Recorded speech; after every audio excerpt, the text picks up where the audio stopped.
जय हिंद, जय Bharat. View point में आप सभी का स्वागत है और मेरा नाम है भूपेश वासु। कल आपको मैंने जिस तरीके से किसान आंदोलन में जिस तरीके से लाल किले पर हमला किया गया उसका पूरा विवरण दिया। किस तरीके से उस आंदोलन में हमारे गणतंत्र की रक्षा न करके उसकी निंदा भी की गई और उसका मजाक भी उड़ाया गया। क्यों हो रहा है ये किसान आंदोलन? इस पे कई तथ्य हैं, कई लोग इस पे विचार भी कर रहे हैं, लेकिन क्या है इस आंदोलन में जिसकी वजह से बार बार इस तरीके के मुद्दे उठ रहे हैं? कुछ मुद्दे हैं जो जनता से जुड़े हुए हैं, जिन पे विचार विमर्श किया जाना चाहिए, लेकिन उन पे कोई विचार विमर्श नहीं करता। कल मैंने आपको बताया था कि किसानों के मुद्दे पे हर कोई बोलता है, लेकिन मध्यम वर्ग पे कोई बात नहीं करता। ऐसा क्यों होता है? सोचा कभी आपने? सोचिए, किसानों की सब्जी जो उनसे सिर्फ 2 या 3 रुपए किलो पे ली जाती है, वो मार्केट में पहुंचते पहुंचते 30 रुपए किलो, 40 रुपए किलो हो जाती है। उस पर कोई बात नहीं करता। ऐसा क्यों होता है? 300 से ज्यादा किसानों पे कल एक्चुअल में एफआईआर दर्ज की गई। 300 से ज्यादा एक्चुअल में जो पुलिस वाले थे वो घायल हुए। कौन जिम्मेदार है उसका? कुछ दृश्य देखे होंगे आपने। लाल किले से पुलिस वाले कूद रहे थे अपनी जान बचाने के लिए। क्या ऐसा होता है किसान आंदोलन? इस तरीके से आप आंदोलन करोगे? बार बार ये कहा जाता है कि एक अहिंसक आंदोलन है। आज राहुल गांधी जी, कांग्रेस पार्टी के उपाध्यक्ष, पूर्व अध्यक्ष, क्या बोलते हैं देखा आपने? एक रैली को संबोधित कर रहे थे।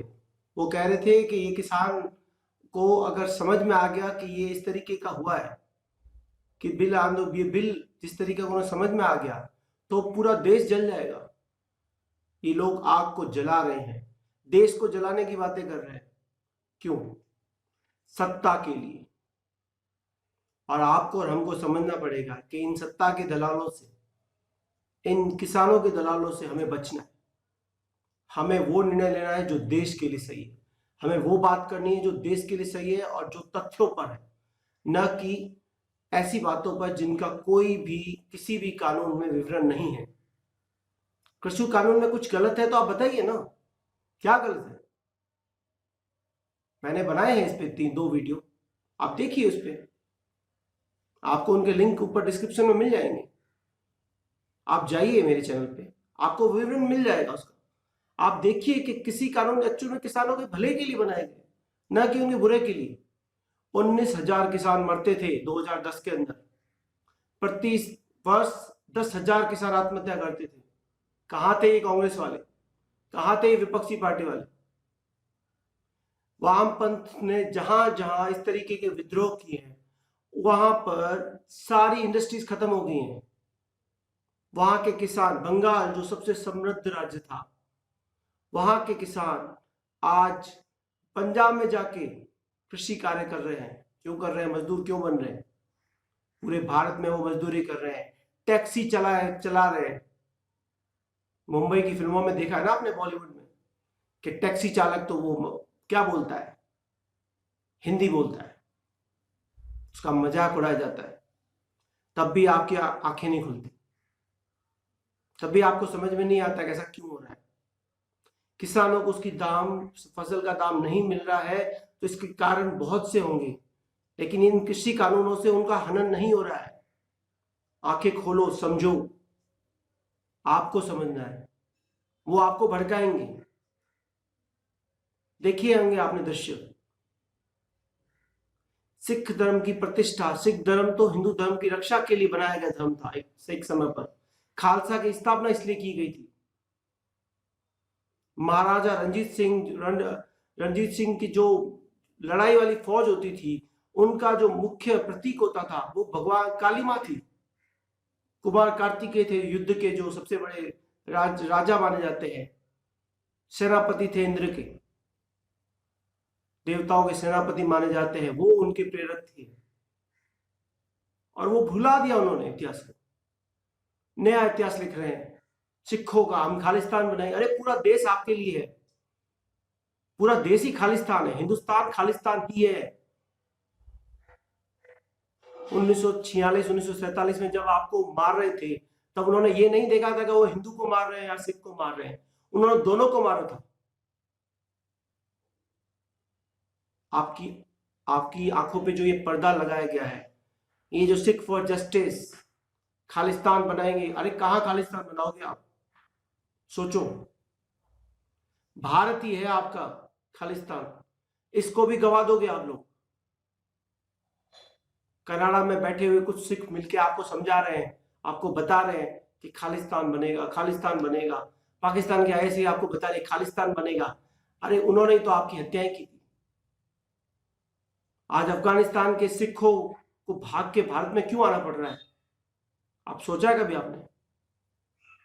हर जगह वो परसिक्यूटेड होते हैं। बौद्ध, सिख, जैन, हिंदू, हर जगह परसिक्यूटेड हो रहे हैं। हम सब सनातन धर्म के हिस्से हैं। आप उससे बच नहीं सकते। अपने इतिहास को भुलाकर आप नए इतिहास नहीं बना सकते। इतिहास हमें सबक देता है, आप सबक लीजिए। आपको सरकार से प्रॉब्लम है, सरकार से बात कीजिए। सरकार तो पॉइंट टू पॉइंट बात करने को तैयार है, हर क्लॉज पे बात करने के लिए तैयार है। बात कीजिए। सुप्रीम कोर्ट आपके लिए आगे आया, आपके लिए कमिटी बना रहे हैं, लेकिन आपको बात नहीं करनी। आपको तो इस तरीके के दंगे करने, ये विकल्प नहीं है देश में।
मुसलमानों को चिढ़ाने के लिए मोहम्मद साहब का कार्टून बना रहे हैं, तो आप क्यों बनाएंगे? किसी को इतना मजबूर न करो कि वो एग्रेसिव हो जाए, किसी को इतना मजबूर न करो कि उसके अंदर का भेड़िया जाग जाए। कि मजहब के नाम पे इस मुल्क में और आए दिन रोज हंगामे हो रहे हैं, सिर्फ इसी उसमें। तो मजहब जो है बहुत खतरनाक चीज है, मजहब छूने की चीज नहीं है।